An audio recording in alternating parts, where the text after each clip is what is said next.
এই আসন্ন লোকসভা নির্বাচন, এই নির্বাচনকে কেন্দ্র করে আপনি মালদা জেলার বামপন্থী কর্মীদের প্রতি কী বার্তা দিতে চাইছেন?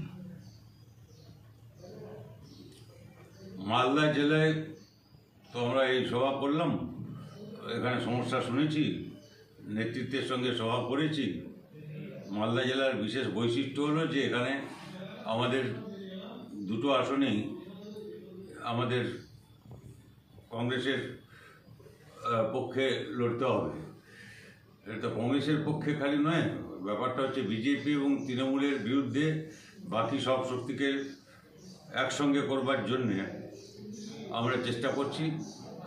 এটা বামফ্রন্টের বাইরে কংগ্রেস ছাড়াও আইএসএফ ইত্যাদি এদের সঙ্গে যোগাযোগ করার চেষ্টা করছি, মানে কথাবার্তা বলছি আমরা, এবং সেটা অগ্রসর হচ্ছে, অনেকটা এগিয়েছে।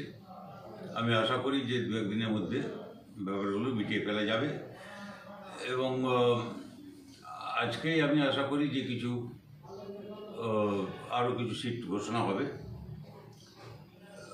মালদায় যেটা বিশেষভাবে করতে হবে আমাদের, সেটা আমি বলেছি এখানে, সেটা আমি পুনরাবৃত্তি করছি না, কিন্তু এখানে যেরকম সমস্যা আছে তেমনি সম্ভাবনাও আছে।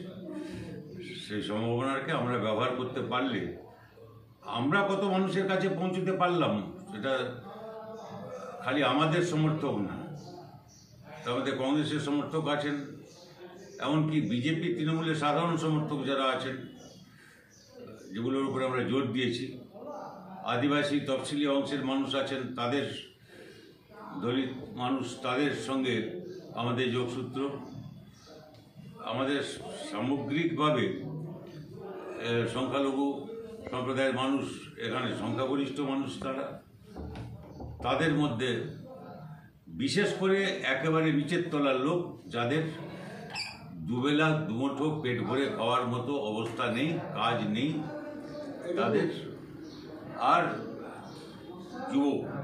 যুবকরা, বিশেষ করে বেকার যুবক যারা কাজ করছে, তারা যুব ছাত্র, এই যারা ইনসাফ যাত্রা করেছিল, তাদের যে দাবি, এইগুলোকে বিশেষভাবে নজর দিতে হবে। এইটাই হচ্ছে আমাদের যে লক্ষ্যে কাজ করছি আমরা।